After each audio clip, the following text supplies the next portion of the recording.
awala e mawhaia ona ke soani atu I nisi awala fo e whaatino ai fo ia le tutu I luma o le tamau Aiga whaia I ona ngapatau ni maina whasoa ia ua o whailo atu isi wa e whaia no nisi ko ia wa e ngasa o popular I kunga social media e whaia wa o le tumai tātata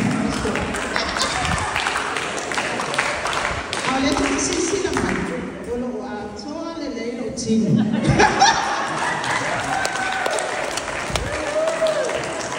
ia manati ona vai o tala tere tato mai tala no ai ani Fesili ia o le tau whaia Tali atu ia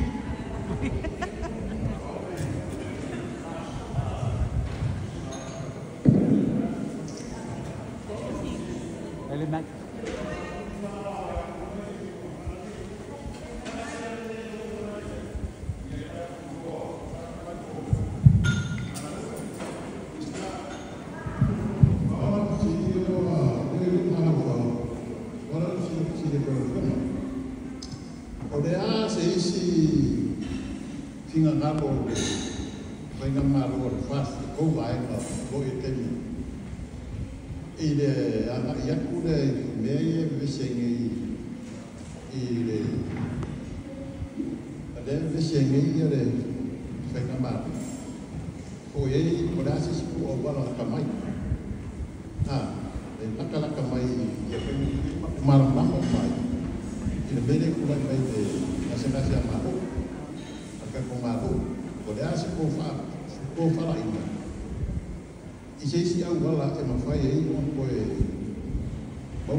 Atono le sa auto sisi la fono Mulipola al Parlamento.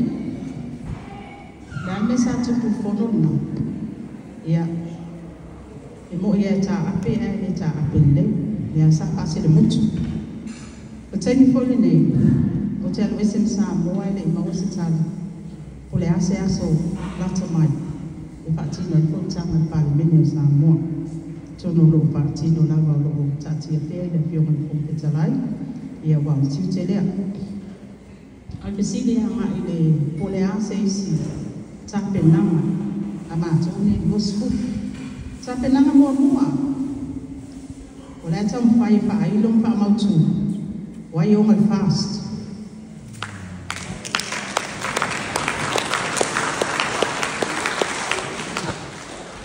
Wai le fast mo. Ngan wengan na o pai tengin nei ai sea like claim mai school lima la ola tau ko e fast ya la wa mai create le la ko fast government ya to lo wale ngana na o tamai titi school lima tau sana school on tau sana e mo fai ko yo na ia fa senga ina mai mai ai a tau sila ya le sa auto sisi la tu le fono pa tau sanga mai pa pa fontana mai ma pa pa sa fa ilo sa ma to lo ina ina to le te mo pe mai ya e sele tu la ma ma to ai po ai le to aon wa le wo mo na fa ya le no mai ale fontana pa tau sanga le sa pa ma tu wa ina wa ya le endorsement ale HEM watu ia ia to ele mea lo le tau pai tau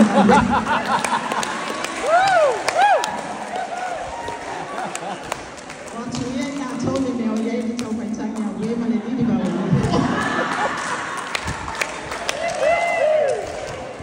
ia ole ngal venga le na ia ato ko lo ta pena ko isi so tama pa mai lu ma fa tuanga ma to lo ia memo kon la lo tapena ia fa amatinoa o ai fast party o mato o uma ona lestalaina lo ia italiane la po wa update le si o tu la malo ia o tele lo la po pe me pa vai mai ia vai ngai o le isi me Fesili ta o fo o le koe sa pai no te fono. Ele ia se pasa lau ngā loa ia I matou suita o bao, se pa au yoti. Al taini le nei. Wa ma ia tu lau sui fa au yoti. O tu ma no I lima status. O le ale ate wa aia le au mai. Ia ngā tau le waspo. O le whatu tuanga sa mua. O lo ta atia I le waspo. Tonu e tā ua ia maenga ia molsi ka fia ia ole aso sa un tuatu na sale tuatu sa fai ele mato kelo ina ma mato sui nei ia o si o lato a au lato te tau vai nalo pa mano maenga o pato tuatu ia tuata ai ai le lau lau e iai le taimi e iai le masina o inu mana ole afa lau I loa alo ia I loa sui tau vau e lima sepulu malitas e iai mamatou nei e lua sepulu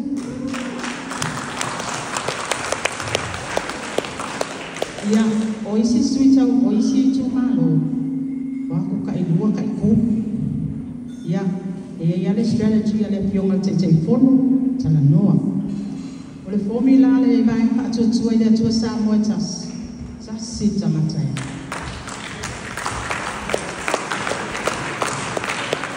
ai o ai asu yo lai o atu atatele noa ia ia le pealo falinga o le toa lua toa tolu faisa tala o ile nu o ile tu malo tala noa so ala pule o ai ale ia le autasima o sui le na e ta mo I lalo vai fa vai o pato tua o te sa ia ke wai e specific ia mai tai la vai le kio male fa e ia le mele pe e fa fo vai o mantu tana te fa fa o me pe o le tau tu le pe o la o fio nga kai le forensic audit o wa pe o le mele o le ko ia tu pe wa la no ko na le mi longa le ale la vai mantu te fa tanga ai ese mau ia au mai fe tonu a wa pe o la ko fio mele sa fa tai na mele se I a mai se fa mana ma mano mele wa te longa o I le si mele no ta poto te te no mele te ai le o ese so tani mo ni to ni pa pa sa on sin ia ele ona wa fio ale pa se tasi le vai ai tono le ana matawa vai na pato tua e tua sa motas sa fa vai le manatu man pinangalo le vai pa ku fai ona sa umi na tu la I mai ia le HRPP e tau taia le malo le theater sama ai sa mato mai tawina le tele wati na fail projects tele tupe mai mau tele polo keti sa fai ele ma ole sa mato watu tonu ole tiute malamta fai yo yeta oto ilalo le minister tupi town patino forensic audit ia ole temi mo wale patino se forensic audit ma me fo wale wa kuma ba pa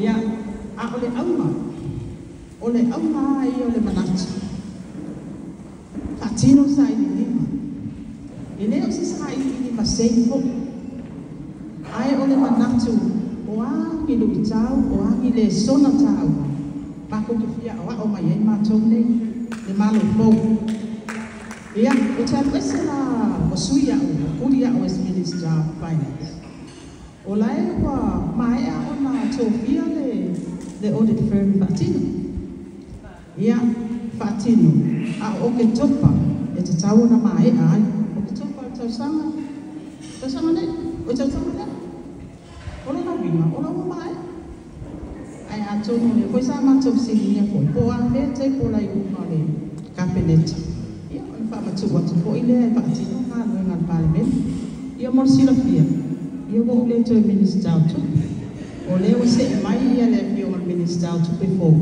ia o ia po ile o lo tau mai o te le lua o le ala ma fo ama ia atonu o isi Fesili na taua mo le sila fia le malo le tunu ai pe o le aunga le nasa tu ai tono o le whaatinoga le anawa tau ia ma'i atu malo whaatino forensic audit ia mautino ai ia o lai o ani le sona tau e whanau mai tono ni poti le nā e ni matetaina ai ma avea ma le sona tau o mai malo ia ola o sinila ma le sila di ma o le aso le amatanga le na ale ko e usa no ko mu ia na fai ma ni la situ ma na na pe ko foi ma o le pa ma ka ma usa no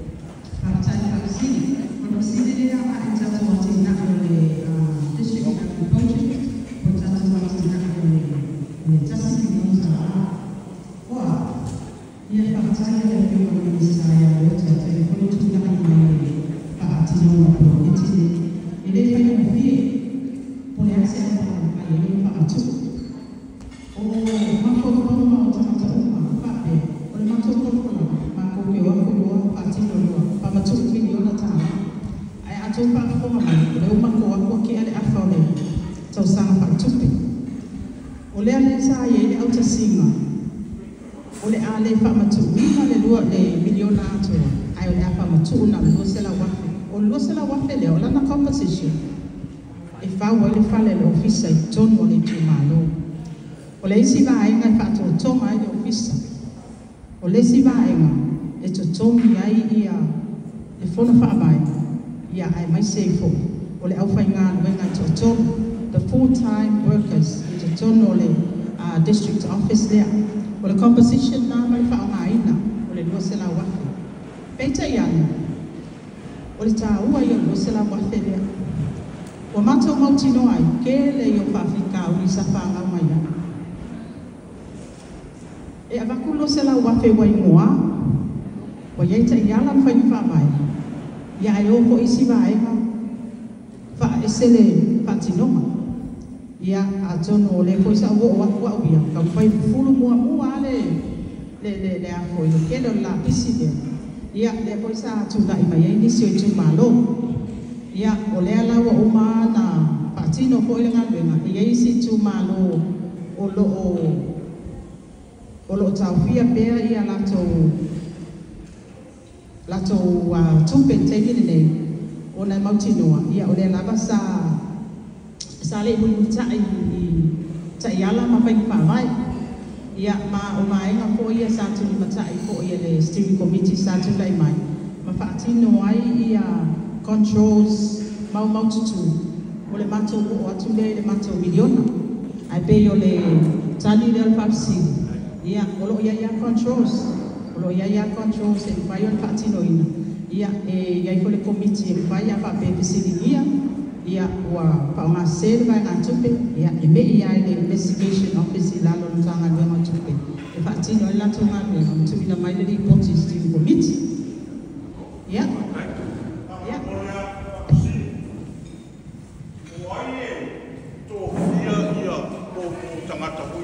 meia por itu malo e a point le mangolea e a point mai e o koe the government pe a mai sawa le kumaro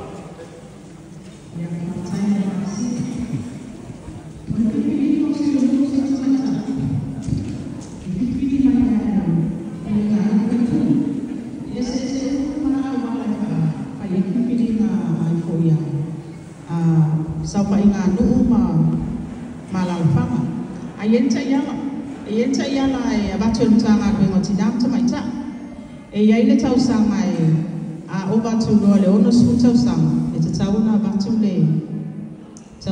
le pepa ma ia mautino e paila medical certificate e mautino ai ia tatau o se tangata o ia totono le nu o lo tautua ko le nu ia kele au si sui o musi kamaika se fa po kiki fo ile le filfilika ai oleta ua ia tete malita fa yo sui o no si te maita o isi fo i sui o no o tino ia e filifili atu sui o le nuu o le aingo ko le wheelchair ia sa awa watua fai matou tanga luenga sisila i taiala kako e mana o mia se tangata ngalue ma li poti mai tatou tanga luenga ina ia mawhai o le so o tanga lea o le nuu ma le malo ia le sui o nuu suita mai ta ua tele mai sa te ave ko i matou tukalalo i tolo nuu ma lalo fanga filifili le lei whangata iala ma whainga whaavai e watu tanga ni ngoti nātu mai tā.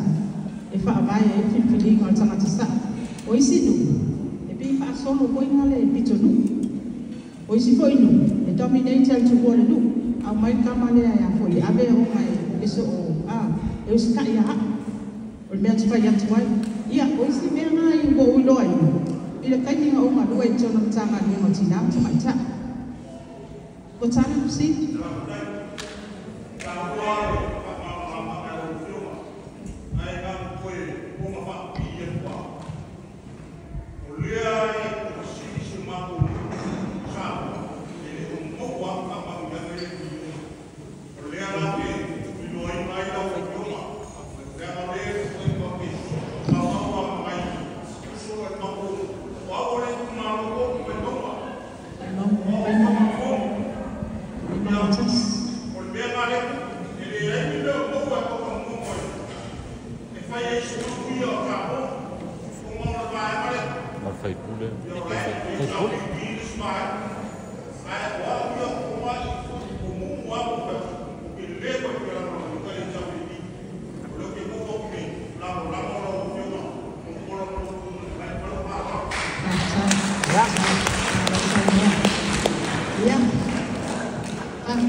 What are your strategies in order to stop this nonsense? Fesili. Eu bato como tupo ia tangan wengal malo. Oleh tangan wengal tupe mawa. Olo o tasile o tafayo. Fasili ina business license. So o se tangata e malanga atu Samoa. Tangata Samoa po tangata Saina po tangata ala. Ai mananga paisa na business. E te tau na uia a wala ia. Ai te tonu ko e lalo tanga wenga le MCO po le Ministry of Commerce, Industry and Labour. O isi mai ma le sila to tiute le man matafa yoi. O le tanga I tangata nuku ia mai fa. Ma le lato tamo fai e fatino lato business. E ama ia la mai ma masani there's a process. E ma fai e ona fatino ina. Ai ato me te le po se la peo te tonu tanga wenga ia e te tau ona ia ile employment. O le waita wina tono isi nuku malalafanga. Wa ia lato village by laws. Wa ia lato tuna kono aia. Wa ngaosi. Wa tapena. E tele o nuku malalafanga. Ina ia tapu wai ia pisi nisi. Pe ia lau pisi nisi a saina i tono lea nu ma lea nu. O le isi awala na i whai ai o tapu. O le i unga fono ma village pai loa se nu ma la whanga. E ma whai ai o na tapu bai nga uma ia. E peta iane, e ta ua ia o le ke leo le improvement i le process a le Ministry, Commerce, Industry and Labour. Awa o ia nga i tonu ia i tangata anu ia mai whafu. Ato si sila ia i le tula fono lea sa pasia, o le man pasia. Ato to baru e tau sama. O le citizen by investment. Wa valu kau sama. O le wingo tula fono lea e attract tiny investors mai whafu. E invest atu i a Samoa. E family owner e tauna watu male investors there invest atu. E o mai le aso le nei, not even a single investor. Whaungai na tula fono lea.